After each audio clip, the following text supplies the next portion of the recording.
नमस्कार, मैं हूं संजय शर्मा। आप देख रहे हैं 4 पीएम यूपी। यूपी की राजनीति से लेकर दिल्ली की राजनीति और बंगाल की राजनीति गर्म है। गर्म तो इस समय संसद है। राहुल गांधी जिन तेवरों में हैं, मोदी जी उन तेवरों का सामना नहीं कर पा रहे हैं। स्पीकर ने कह दिया, साहब संसद में उन पे हमला हो सकता था, महिला सांसद हमला कर देती। बताइए, ये कभी हुआ है? जो जो बात कभी नहीं है वो इस सरकार पूरा करने में लगी हुई है। हकीकत क्या है, मैंने अभय दुबे जी से जाना और पूछा कि आखिर नेहरू ने ऐसा क्या बिगाड़ दिया है जैसे पूरी बीजेपी नेहरू के नाम पर भड़क जाती है। रोचक बातचीत है। 4 पीएम यूपी को सब्सक्राइब करिए, उनसे जानेंगे कि बंगाल के खेल में कांग्रेस और ममता अलग अलग क्यों है। चलते हैं अभय दुबे के पास। 4 पीएम न्यूज नेटवर्क में बहुत बहुत स्वागत है अभय दुबे जी आपका।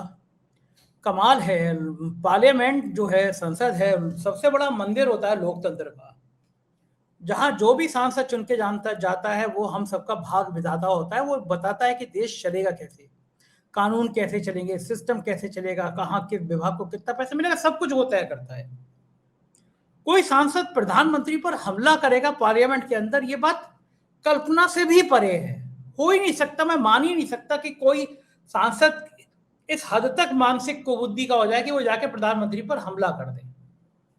लेकिन लोकसभा अध्यक्ष कह रहे हैं कि प्रधानमंत्री पर हमला हो सकता था, इसलिए मैंने प्रधानमंत्री से कहा कि वो सदन में ना आए।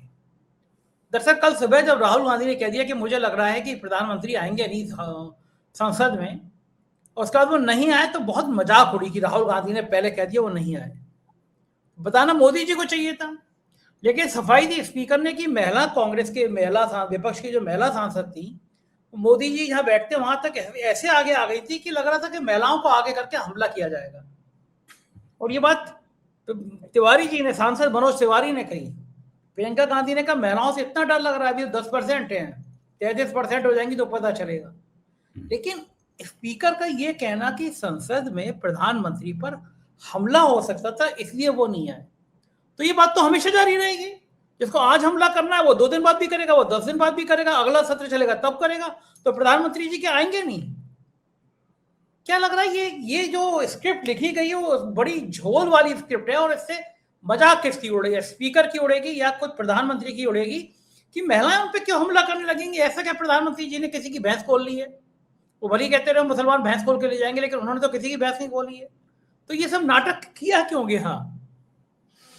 देखिए, एक बार फर्ज कर लीजिए कि ये बात सही है कि प्रधानमंत्री पर सदन में हमला होने वाला था और उसकी जानकारी सदन के जो अध्यक्ष थे ओम बिरला साहब, उनको प्राप्त हो गई और उन्होंने प्रधानमंत्री को चेतावनी दे दी। इसलिए प्रधानमंत्री आत्मरक्षा में सदन में नहीं आए। साथ में लोकतंत्र की भी रक्षा हो गई। अगर प्रधानमंत्री पे हमला हो जाता तो लोकतंत्र के ऊपर दाग लग जाता, तो वो भी, लोकतंत्र भी बच गया और प्रधानमंत्री भी बच गए। एक पंथ दो काज हो गए इसमें।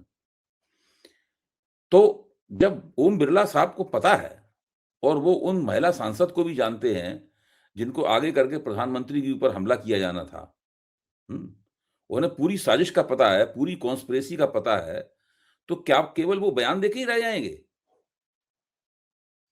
उनको चाहिए कि उन सांसदों के खिलाफ एफआईआर दर्ज कराएं और उस साजिश की पूरी तरह जांच हो।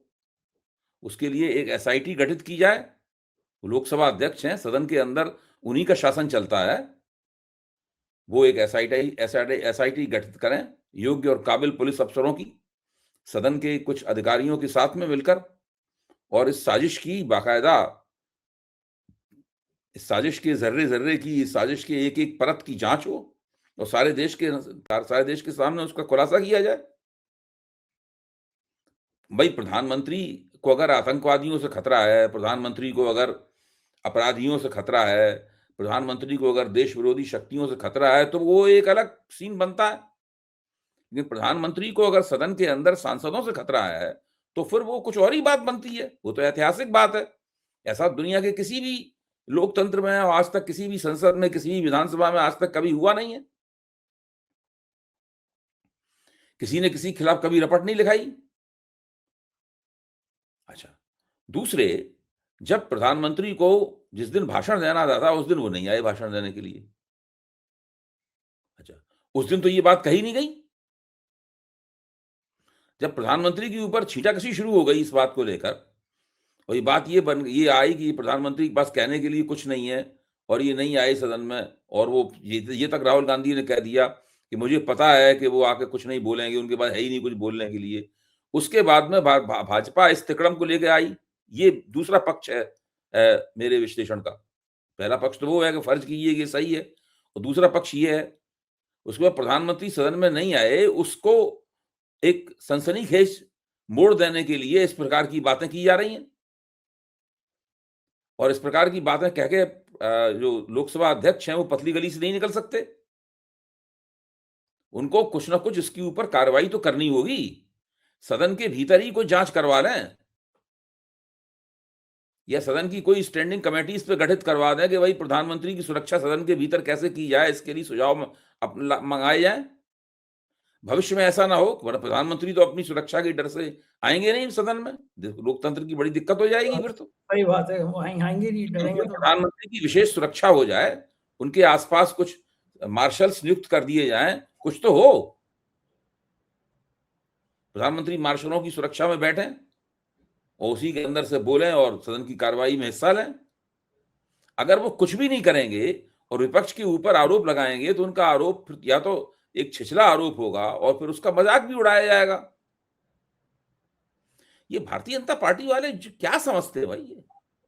ये समझते हैं कि इस प्रकार की ये बातें करते रहेंगे और इनकी बातों की कोई पोल नहीं खोलेगा, कोई इनको ऐसी बातें करने दी जाएंगी। जो मन में आया आज ये लोग करते हैं बातें। और ये ओम बिरला साहब हैं, इनको अपनी वो भारत की लोकसभा के अध्यक्ष हैं, इसको उसकी प्रतिष्ठा का बिल्कुल उन्हें ख्याल नहीं है। एक बचकाने किस्म का जासूसी उपन्यास लिख रहे हैं, उससे भी ज्यादा खतरनाक। आप सोचिए ना कि एक महिला उनके पास तक चली आई थी और वो तो क्या इसका मतलब रहा इसका? और उस तरह की कार्रवाई इनके खिलाफ प्रधानमंत्री के खिलाफ कोई राज्यसभा में क्यों नहीं कर सकता? ठीक बात है, लोकसभा में उन्होंने आज भाषण दिया, तो ये तो कोई तुकी नहीं है इस बात की। सब लोग इसके ऊपर हंसेंगे भाई, इस बात के ऊपर। कैसे प्रधानमंत्री हैं, कैसे लोकसभा अध्यक्ष हैं, किस प्रकार की बातें करते हैं, क्या क्या बोलते हैं। और ये भी देखिए कि भारतीय जनता पार्टी, बस ये जो पूरा जो बजट राष्ट्रपति का अभिभाषण जो खराब हुआ है, उसके ऊपर चर्चा जो खराब हुई है, ये कैसे खराब हुई? ये तेजस्वी सूर्या के भाषण से खराब हुई। तेजस्वी सूर्या ने जो भाषण दिया उसके बाद से बात बिगड़ गई। अच्छा, अब सवाल इस बात का है कि भाजपा को क्या खपत है कि वो लगातार आज लोकसभा में भी जवाहरलाल नेहरू को आड़े हाथों ले रहे थे और कांग्रेस को आड़े हाथों ले रहे थे प्रधानमंत्री। क्या खपत है भाई? क्या इन्हें सरकार इसलिए जनता इन्हें इसलिए वोट देती है कि कांग्रेस को इस प्रकार की बातें बोलते हैं, या कांग्रेस को जो वोट कम मिलते हैं इनके मुकाबले, क्या इसलिए मिलते हैं कांग्रेस को वोट क्योंकि नरेंद्र मोदी ने कांग्रेस को ऐसा बता दिया, जवाहरलाल नेहरू को ऐसा बता दिया उन्होंने? अब आप भाषण की शुरुआत करते हैं प्रधानमंत्री, इस देश का तेज विकास हो रहा है, तेज गति से देश का विकास हो रहा है, अब हम उस जगह पहुंच गए हैं जब हम रुक नहीं सकते। ऐसे वैसे बोलते हैं। अब आप सोचिए, हम उस जगह पहुंच गए, अब हम रुक नहीं सकते। अब आप ये सोचिए, देश का तेज विकास हो रहा है। और सुनिए, जो भारत के प्रधानमंत्री की जो आर्थिक सलाहकार परिषद है, उसके एक सदस्य थे प्रोफेसर रतन रॉय। वो 13वें वित्त आयोग के भी आर्थिक सलाहकार रहे। बहुत पढ़े लिखे आदमी हैं, विदेशों से पढ़े, दिल्ली में जवाहरलाल नेहरू यूनिवर्सिटी से पढ़े, सेंट स्टीफन से पढ़े और विदेशी विश्वविद्यालयों से पढ़े, बड़े मशहूर अर्थशास्त्री हैं प्रोफेसर रतन रॉय। तो उन्होंने पूरा जोड़बाकी करके बताया है कि भारत की अर्थव्यवस्था का आकार 2016 के बाद से लगातार सिकुड़ता जा रहा है। आप सोचिए, प्रचार ये है कि हम दुनिया की इतनी बड़ी अर्थव्यवस्था बनने वाले हैं, उतनी बड़ी बनने वाले हैं। मैं तो लगातार भ्रमित हो जाता हूं कि हम तीसरी बनने वाले हैं कि चौथी बनने वाले हैं, हम सातवीं हैं कि छठवीं हैं कि पांचवीं हैं। ऐसा ड्रामा चलता है पूरा का पूरा, यही सब चलता रहता है। लेकिन इतना बड़ा अर्थशास्त्री स्वयं कई साल तक नरेंद्र मोदी की ही आर्थिक सलाहकार परिषद का सदस्य रहा, 13वें वित्त आयोग का भी आर्थिक सलाहकार रहा, वो जोड़ बाकी करके ये बता रहा है कि भारत की अर्थव्यवस्था का आकार लगातार सिकुड़ता जा रहा है। और उस आकार को नापते हुए कैसे हैं? मैं 4PM के दर्शकों के लाभार्थ ये बता देता हूँ। अर्थव्यवस्था के सारे खर्चे को जोड़ लीजिए। अर्थव्यवस्था 1 साल में, 1 वित्तीय वर्ष में जितना भी खर्चा अर्थव्यवस्था करती है, अर्थव्यवस्था में होता है, गवर्नमेंट ऑफ इंडिया करती है, भारत सरकार जितना भी खर्चा करती है, सब कुछ जोड़ लीजिए। फिर जो जीडीपी रहा है, जो कुल घरेलू उत्पाद रहा है, उससे उसके मुकाबले रख के उसका परसेंटेज निकाल लीजिए। वो अर्थव्यवस्था का आकार हुआ। तो वो क्रमशः बताते हैं कि 2017 में जो अर्थव्यवस्था का आकार था, 2019 में नहीं रहा।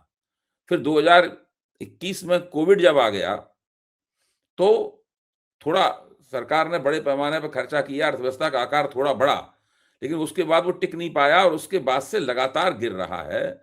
और अभी वित्त वर्ष 2027 में अर्थव्यवस्था का आकार 2016 में जो आकार था, उससे थोड़ा-सा ही बड़ा रह गया। आप सोचिए, क्या हो रहा है? फिर वो ये कहते हैं प्रोफेसर रतन रॉय ये कहते हैं कि 3 प्रमुख समस्याएँ हैं अर्थव्यवस्था की। पहली समस्या ये है कि लोगों को जो पढ़े-लिखे कुशल युवा हैं और अकुशल युवा हैं? उन दोनों को वो नहीं मिल रही उन दोनों को नौकरियाँ नहीं मिल रही हैं। ये एक बहुत बड़ी समस्या है। दूसरी समस्या ये है कि आम तौर पे लोगों की तनख्वाहें जो हैं, रियल वेजेज़ तनख्वाह का मतलब ये नहीं कि साल में एक बार इंक्रीमेंट मिल जाता है, तनख्वाह बढ़ जाती है। रियल वेजेज़ वो होते हैं कि जिसमें इन्फ्लेशन वगैरह के मुकाबले आप सब देखते हैं कि वास्तव में तनख्वाह बढ़ी कि नहीं बढ़ी। हुँ? तो वो रियल वेजेस जो हैं वो भारत में नहीं बढ़ रहे हैं, ना प्राइवेट सेक्टर में, कहीं किसी भी क्षेत्र में, वो नहीं बढ़ रहे हैं। और अधिकतर क्षेत्रों में उत्पादकता का ह्रास हो रहा है, उत्पादकता का क्षय हो रहा है, उत्पादकता घट रही है। अगर आप वास्तव में 2047 तक भारत को वो एक विकसित राष्ट्र बनाना चाहते हैं, जो नरेंद्र मोदी का लक्ष्य है, तो कम से कम हर बजट को और सरकार को नीतिगत रूप से इन 3 समस्याओं के ऊपर विचार करना होगा और इसके लिए उन्हें रास्ता खोजना होगा। पहली समस्या दोबारा दोहरा दूँ, लोगों की वास्तविक वेतन जो रियल वेजेज़ हैं, वो बिल्कुल नहीं बढ़ रहे हैं, वो जड़ता के शिकार हो चुके हैं। या तो रुक गए हैं या नीचे गिर रहे हैं। दूसरे कुशल और अकुशल बेरोज़गारों को नौकरी नहीं प्राप्त हो रही है और अधिकतर क्षेत्रों में उत्पादकता नीचे गिर रही है। सरकार ने ना इस बजट में इसकी कोई फ़िक्र की है, ना वो इस बात की कोई फ़िक्र करती है। अर्थव्यवस्था श्रिंक होती चली जा रही है। जिस देश की अर्थव्यवस्था श्रिंक हो रही है, वो आगे 20 वर्ष में जाकर कैसे वो विकसित राष्ट्र बन जाएगा? लेकिन प्रधानमंत्री लगातार ये कहते रहते हैं, हम बहुत तेज गति से विकास कर रहे हैं और अब हम रुक नहीं सकते।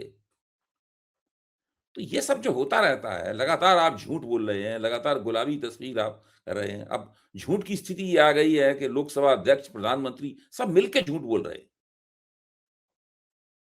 और एक ही काम है, राहुल गांधी को गाली दो और कांग्रेस को गाली दो, जवाहरलाल नेहरू को गाली दो, गांधी नेहरू परिवार को गाली दो, सबको गाली देते रहो। अच्छा भाई, नेहरू ने बिगाड़ा क्या है? तकलीफ क्या है इनको नेहरू से? नेहरू को नाम ले लेके इतना ज्यादा क्यों? हमेशा जब भी पार्लियामेंट चलेगी नेहरू जी जरूर आ जाएंगे। उसका कारण है, उसका कारण एक आध बार बता भी चुका हूं, कई बार बता चुका हूं। देखिए, नरेंद्र मोदी राष्ट्रीय स्वयंसेवक सब लोग जानते हैं कि इन लोगों को सत्ता से वंचित केवल कांग्रेस कर सकती है। बाकी क्षेत्रीय शक्तियां हैं, इनके एक-एक राज्य की ताकतें हैं, वो नहीं कर सकती। अब कांग्रेस के 50 के करीब सांसद थे, दूने हो गए, उसी में देखिए कहां घट के आ गए। कांग्रेस ही इनको हरा सकती है और कांग्रेस का नेतृत्व जो है वो एक गांधी परिवार के हाथों में है।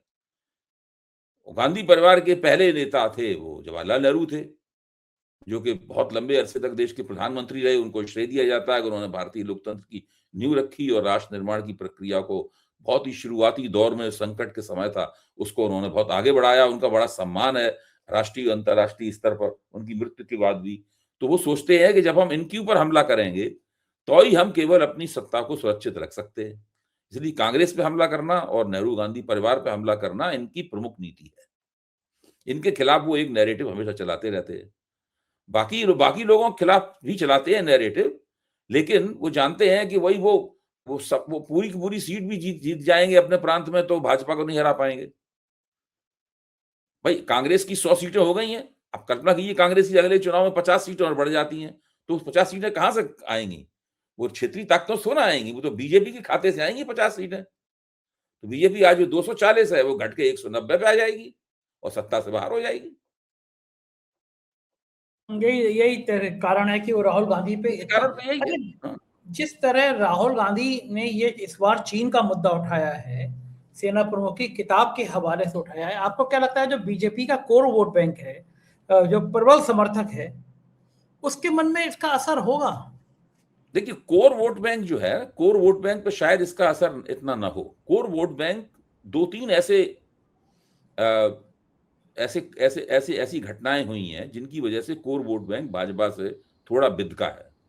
एक बात से तो कोर वोट बैंक वो तब बिदका था जबकि ट्रंप ने घोषित कर दिया था कि ऑपरेशन सिंदूर जो है उसने संघर्ष विराम कराया। ये भारतीय जनता पार्टी का जो भक्त लोग हैं उनको भी बुरी लग गई थी बात, इस बात, और इस बात का कोई निवारण नहीं हो पाया आज तक। अगर उसी वक्त करारा जवाब दे दिया जाता उसको तो फिर वो संतुष्ट हो जाता। वो बात मैं मानता हूं कि सबके दिमाग में दर्ज है। दूसरी बात ये वाली, एक अभी ये घटना हो गई, यूजीसी की इक्विटी कमेटी वाली घटना हो गई। इसने तो कोर वोट बैंक को सड़कों पर हिला दिया, और उसने तो इस बार तो हालत यहां तक बिगड़ गई, उसने प्रधानमंत्री को और गृह मंत्री को बड़ी उसने गालियां दी, उसने उनके तस्वीरों का अपमान किया, उनके चित्रों का अपमान किया, और भाजपा की मृत्यु की घोषणा कर दी। वो कहा अब तो 13वीं होने वाली है। उस तरह तैयार हो रहा है उनका सिर घोंटने के लिए, जो मृत्यु भोज के बाद होता है। तो ये दो बातें, घटनाएं ऐसी हुई हैं जिससे भाजपा का कोर वोट बैंक विचलित हुआ है, अपनी जगह से हिला है, और यहां तक के मुंह खोलकर उसने बहुत लानत मलामत इनकी बहुत बुरी तरीके से की है। अब मार्च में फिर से उस मुकदमे की सुनवाई सुप्रीम कोर्ट करेगा। अभी एक बार तो बच गए ये लोग, लेकिन मार्च में सुनवाई करेगा तो क्या करेगा? सुनवाई करेगा तो या तो ये पक्ष या वो पक्ष, किसी ना किसी को बुरा लगना लाजमी है। डेट लग जाएगी, फिर डेट बढ़ जाएगी। हाँ, डेट बढ़ जाएगी। कब तक बढ़ाएंगे? आखिरकार वो समस्या तो अगर डेट बढ़ाई लगातार, रोक लगातार लगी रही उसके ऊपर, तो जो SC ST वाला पक्ष है उसको बहुत बुरा लगेगा। हाँ, पिछड़ी जाती है, उनको लगेगा कि ये तो SC अध्यादेश ST लिया है सरकार, अध्यादेश लिया है, अध्यादेश लाके पारित कर दे। हाँ, बात तो ठीक है। राज्यसभा में भी प्रधानमंत्री गए और भाषण में वो सीधा सीधा राहुल गांधी पर, खड़गे जी ने कह रहे थे कि आपकी उम्र ज्यादा, बैठे बैठे नारे लगा लीजिए, आपके पीछे तो युवा नारे लगा ही रहे, मेरा विरोध कर रहे हैं। इस तरह के कमेंट खड़गे जी पर भी। देखिए थोड़ा सदन में थोड़ी नारेबाजी, थोड़ी नोक झोंक, थोड़ा कागज वागज कभी फेंकना, थोड़ी अनुशासनहीनता, ये बीजेपी जब विपक्ष में थी तो किया करती थी। खुद अरुण जेटली और सुषमा स्वराज वगैरह सब, ये तब तो नरेंद्र मोदी सीन पे थे ही नहीं, ये तो अपने गुजरात में रहा करते थे, और मेरे ख्याल से इनकी कल्पना भी नहीं होती थी इनको कि कभी देश के नेता बनेंगे। तो जब भाजपा विपक्ष में रहकर सदन नहीं चलने देती थी, और जब कहा जाता था अरे भाई आप सदन ही नहीं चलने देते, तो अरुण जेटली का एक बिल्कुल बना बनाया जवाब था अरुण जेटली का। वो कहते थे कि भाई ये सदन चलाना तो सरकार का काम है, हमारा काम नहीं है। तो वो बात अब इनसे भी कही जा सकती है, और थोड़ा बहुत सदन में ये सब चलता है। इससे कोई, मैं अगर उन्होंने खड़गे जी से कह दिया कि आप बड़े बुजुर्ग हैं, खड़े होकर नारा लगाएंगे तो आपको मुझे कष्ट होता है, तो उसमें मैं कोई इसको बुरी बात नहीं मानता। ठीक है, चलिए, ये सब छीटाकशी वगैरह चलती रहती है। प्रश्न इस बात का है कि भाई आप ये जो एक पूरी राजनीति है कि हम लगातार, कोई भी आप आंकड़ा दीजिए, कोई तर्क दीजिए, कोई भी लगातार झूठ बोलते रहेंगे, ये बहुत कमाल की बात लगती है मुझे।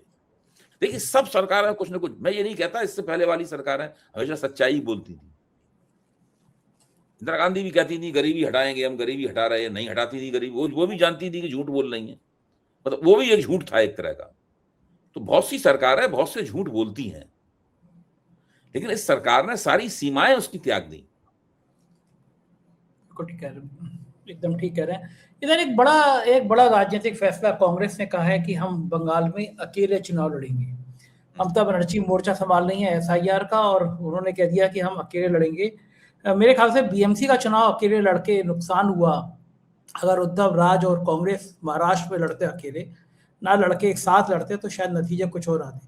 आपको लगता है बंगाल में कांग्रेस का अलग लड़ना ममता को फायदा पहुंचाएगा, नुकसान पहुंचाएगा, या साथ लड़ना चाहिए था? क्या आपका है और क्यों फैसला लिया गया होगा? देखो, पिछले चुनाव में भी कांग्रेस अलग अलग लड़ी थी, तब भी ये तर्क आया था कि कांग्रेस के अलग लड़ने से विपक्ष को नुकसान नहीं है वहां पर कलकत्ता, क्योंकि ममता बनर्जी पिछली बार 10 साल हो चुके थे उन्हें सत्ता में, अब 15 साल हो चुके हैं। तो कोई भी मुख्यमंत्री हो, अगर लगातार इतने दिनों तक सत्ता में रहेगा तो कुछ ना कुछ उसके खिलाफ एंटी इनकम्बेंसी जमा होगी। तो अगर एंटी इनकम्बेंसी के दावेदार एक से ज्यादा होंगे तो हमेशा सत्तारूढ़ दल को आसानी होती है चुनाव में निकल जाने में। अगर आप सोचिए कि कांग्रेस और ममता बनर्जी में एकता हो जाए और सीपीएम भी उस मोर्चे में शामिल हो जाए कि भाई ये वाम और सेकुलर ताकतों का एक मोर्चा बन गया बंगाल में, तो जितनी भी एंटी इनकम्बेंसी होगी सारी की सारी भाजपा के पास चली जाएगी। जरूरी नहीं भाजपा चुनाव जीते, लेकिन भाजपा मेरे ख्याल से ज्यादा ताकतवर पार्टी बनकर उभरेगी बंगाल में। लेकिन ममता बनर्जी को यह चिंता तो है ही कि भाई भाजपा जिस तरीके से बड़े पैमाने पर ज्ञानेश कुमार जी के जरिए वोट कटवा रही है, जब वोट काटे जाएंगे तो कम से कम 10% वोट जोड़े जाएंगे। आज ही मैंने एक विशेषज्ञ से बातचीत की है, उन्होंने बताया कि भाजपा का पूरा लक्ष्य ये है कि 10% वोट जोड़ के हरा देना ममता बनर्जी को। तो वो ममता बनर्जी की चिंता है, ममता बनर्जी लगी हुई है उस चिंता का निराकरण करने में, संघर्ष कर रही हैं, सुप्रीम कोर्ट में काला कोट पहन के उतर गई। अच्छा, आपको क्या लगता है कि अगर बंगाल चुनाव हार गए, ममता बनर्जी हार गई, तो विपक्ष बिल्कुल खत्म हो जाएगा ना? बिल्कुल मनोबल खत्म हो जाएगा ना विपक्ष? अगर बंगाल में ममता बनर्जी चुनाव हार गई तो आप ये मान लीजिए कि एसआईआर वाला हथकंडा जो है वो फिर परफेक्ट हो गया। अगर वो हार गई चुनाव, मैं एक छोटा सा आंकड़ा देना चाहता हूं। वो आंकड़ा कहाँ मैंने लिख के रख दिया, आज ही मैंने लिखा था। पूरे देश में ये हो जाएगा कि फिर तो एसआईआर के जरिए फिर यूपी हो या कहीं का भी हो, चुनाव कहीं का भी जीता जा सकता है ना? बिल्कुल भरोसा। जी जी हाँ। आप देखिए एसआईआर चल रही है बंगाल में, तो बंगाल में भारतीय जनता पार्टी के पास कितने बीएलए हैं? 61,451 बीएलए हैं भाजपा के पास। भाजपा ने 61,451 बीएलए मैदान में उतारे हुए हैं। सीपीएम के पास कितने हैं बीएलए? 49,436। सीपीएम भी बड़ी पार्टी है, बहुत दिन तक शासन किया है बंगाल में। टीएमसी के पास कितने बीएलए हैं? 77,867। यानी भाजपा टीएमसी से बीएलए के मामले में काफी पीछे है। तो जो संगठन का आकार है टीएमसी का, वो भाजपा से काफी बड़ा है वहां पे बंगाल में। तो भाजपा के कामयाब न हो पाने की ये भी वजह है। गौतम लाहिड़ी जो कि बंगाल के बड़े प्रतिष्ठित पत्रकार हैं, उन्होंने अभी मुझसे पिछले दिनों कहा कि भाई देखिए बंगाल में 70,000 करीब बूथ हैं, उनमें भाजपा के पास 40-45 हजार से ज्यादा बूथों पे कार्यकर्ता नहीं है तैनात कर पाए भाजपा। तो उसका आकार ही बड़ा है, टीएमसी का बड़ी पार्टी है, सबसे बड़ी पार्टी है। बंगाल के कोने कोने में उसके पास शक्तियां हैं जो भाजपा के पास नहीं है। दूसरे, भाजपा के पास बंगला बोलने वाला, बंगला की संस्कृति में पगा हुआ कोई नेता नहीं है लोकप्रिय जो ममता बनर्जी का मुकाबला कर सके। ठीक बात है, ये परेशानी तो आनी है। बहुत परेशानी है, ये वैसे नहीं जीत सकते। ये अगर जीतेंगे तो उसके पीछे कोई बड़ी तिकड़म होगी। सही बात है, और उसमें तो कोई माहिर है गुजरात लॉबी। देखते हैं, हम लोग बात करते रहेंगे। बहुत बहुत शुक्रिया अभय जी, आपने समय दिया, बातचीत की। Thank you. ये था अभय दुबे जी। पूरी बातचीत आपने सुनी, कैसी लगी बातचीत बताइएगा जरूर। शुक्रिया, थैंक यू।